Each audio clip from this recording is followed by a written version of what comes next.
Menanggapi peringatan dari Vegapunk terkait adanya ancaman dari akan digunakannya kembali Ancient Weapon yang mungkin bisa menenggelamkan banyak pulau dan daratan, di chapter 1125 Monkey D. Dragon bilang pasukan revolusi harus segera bergerak untuk memenangkan pertempuran sebelum seluruh manusia saling berperang satu sama lain demi bisa mengamankan daratan yang bisa mereka tinggali. Apa yang Dragon takutkan ini mungkin memang belum tentu bakalan terjadi, tapi jika panic buying saja bisa melanda penduduk Jepang beberapa waktu lalu gara-gara isu akan terjadinya gempa bumi besar, maka apa yang Dragon takutkan itu rasanya sangat masuk akal. Nah, jika beneran orang-orang akan panik duluan sebelum banjir bandang terjadi, saya pikir tempat yang paling berpotensi untuk mereka serbu hanya ada dua, yaitu Wano Kuni dan Elbaf. Kenapa bukan Marijoa? Jawabannya simple, Marijoa adalah tempat tinggalnya para Tenryubito. Otomatis di sana hanya ada istananya mereka saja. Tidak ada lahan pertanian, apalagi lahan peternakan sebagai sumber daya makanan. Makanya salah satu cara yang dilakukan oleh pasukan revolusi untuk memberi pelajaran kepada mereka semua adalah dengan memutus tali bondola agar tidak ada lagi suplai makanan yang bisa dikirim ke sana. Hal itu jelas berbeda dengan negeri Elbaf yang berdiri di atas pohon raksasa dan negeri Wano yang berada di bagian atas Gunung Fuji yang masih memiliki lahan yang subur untuk bercocok tanam serta hutan sebagai habitat bagi binatang-binatang buruan. Dengan segala kelebihan geopolitik yang kedua negeri itu punyai, saya curiga battle royale terbesar sebagai ending dari cerita One Piece mungkin nanti akan bersetting tempat di kedua negeri tersebut. Perang Baratayuda kemungkinan besar akan dimulai dari negeri Wano, di mana kelompok bajak laut Kurohige akan menggerebek negerinya para samurai itu untuk menjarah senjata kuno Pluton yang tersembunyi di sana. Penyerbuan tersebut tentu tidak akan berjalan dengan mudah karena negerinya para samurai itu dipimpin oleh seorang shogun yang bernama Kozuki Momonosuke, yang menurut narasi yang ada di manga One Piece chapter 1051, kelak dia akan dikenal sebagai salah satu shogun terhebat negeri Wano. Ada kemungkinan sedari awal Eiichiro Oda-san memang sudah mempersiapkan Momonosuke sebagai orang yang kelak akan mengaktifkan kembali senjata kuno Pluton dan menjadi salah satu tokoh penting dalam pertempuran terakhir. Makanya kemudian muncul narasi seperti yang dituliskan di manga One Piece chapter 1051 itu tadi. Bukan tidak mungkin dengan menggunakan senjata kuno Pluton itulah Momonosuke akan menjaga dan mempertahankan kedaulatan negeri Wano dari serbuan orang-orang luar yang berniat merebut tanah air mereka. Di sisi lain, saat ini para member topi jerami sudah berkumpul secara lengkap di negeri Elbaf, sementara Eiichiro Oda-san sudah mulai sakit-sakitan. Jika Eiichiro Oda-san benar-benar sudah bertekad bulat ingin menyelesaikan cerita One Piece dalam waktu dekat, saya pikir kelompok topi jerami sudah tidak perlu lagi berpetualang ke pulau lain untuk mencari musuh.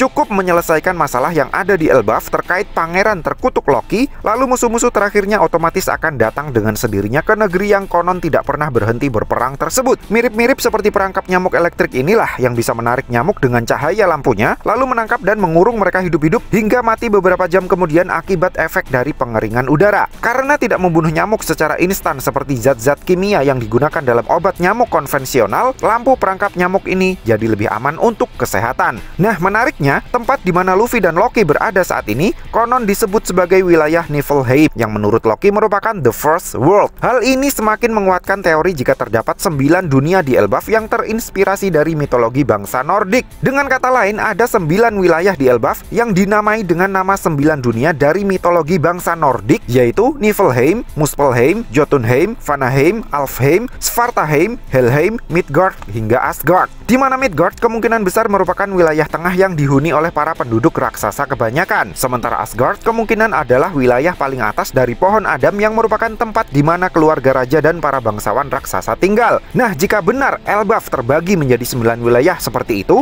maka semakin masuk akal jika pertempuran terakhir One Piece kemungkinan besar akan terjadi di sana. Karena apa? Karena di dalam mitologi bangsa Nordik ada kejadian yang disebut dengan Ragnarok, yaitu serangkaian pertempuran besar-besaran antara para dewa, dalam kasus ini adalah para Tenryubito, para iblis yang mungkin diwakili oleh para DF user, dan para raksasa yang nantinya akan berujung pada terjadinya hari kiamat. Menariknya, menurut mitologi bangsa Nordik, dewa yang mengompori terjadinya pertempuran besar-besaran tersebut adalah Loki. Jadi sampai di sini seharusnya sudah bisa ditebak, entah sengaja atau tidak, dalam waktu dekat Luffy mungkin akan membantu Loki untuk lepas dari belenggunya. Dengan bebasnya Loki, peristiwa Ragnarok versi One Piece akan segera dimulai, dan mungkin formulanya masih akan tetap sama. Seperti yang sudah-sudah, si villain utama akan mengirim Luffy ke suatu tempat antah berantah, lalu mulai memporak-porandakan semuanya ketika Luffy masih kesulitan mencari jalan keluar. Saya curiga di bawah salju tempat Loki berada saat ini, masih ada dunia lain lagi yang hidup dengan bergantung dari akar Treasure Tree Adam, mirip seperti Fishman Island yang hidup dengan bergantung dari cahaya yang dihasilkan oleh Sunlight Tree Eve. Entah apa yang akan terjadi dengan Luffy di sana, tetapi saya yakin itu akan memberinya power up baru untuk memenangkan pertempuran terakhir. Bukan tidak mungkin dengan mempelajari rahasia di balik cahaya matahari yang Sunlight Tree F dan mungkin juga Treasure Tree Adam menghasilkan, Luffy bakalan bisa menciptakan mataharinya sendiri untuk menyempurnakan kekuatan dari buah iblis Sun God Nika yang dia makan. Bukan tidak mungkin juga jika di dunia lain yang letaknya ada di bawah tempat Loki berada saat ini, hiduplah bangsa kerdil semacam peri yang bisa menjadi bala bantuan baru bagi Luffy untuk melawan pemerintah dunia. Mungkin tanah air bagi para peri itu akan bernama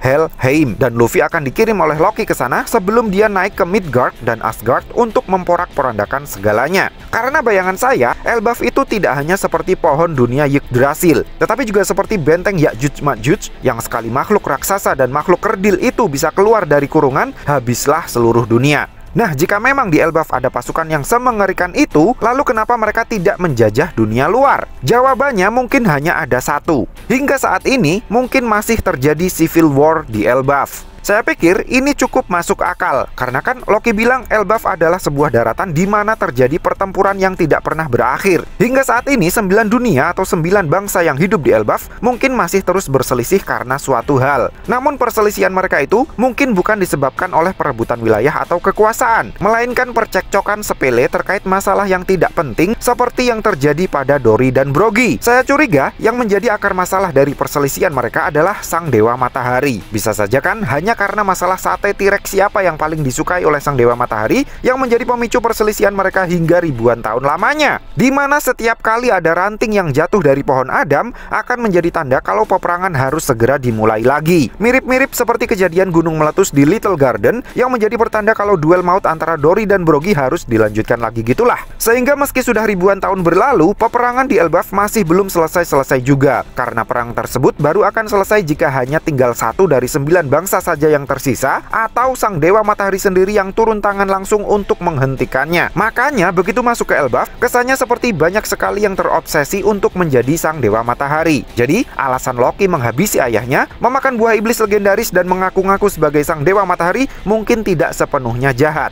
Mungkin dia hanya capek melihat peperangan yang terus berkepanjangan, lalu mencari caranya sendiri untuk menyelesaikannya. Lalu, kira-kira bagaimana Loki nanti akan bisa memicu pertempuran besar melawan pemerintah dunia? Akan kita bahas di video yang selanjutnya. So, piye menurutmu cah? Terima kasih sudah mampir ke channel kami. Jangan lupa like, share, dan subscribe jika menurut kalian video-video kami cukup menarik untuk ditonton. Sampai ketemu lagi dalam video kami yang berikutnya, and matur nuwun.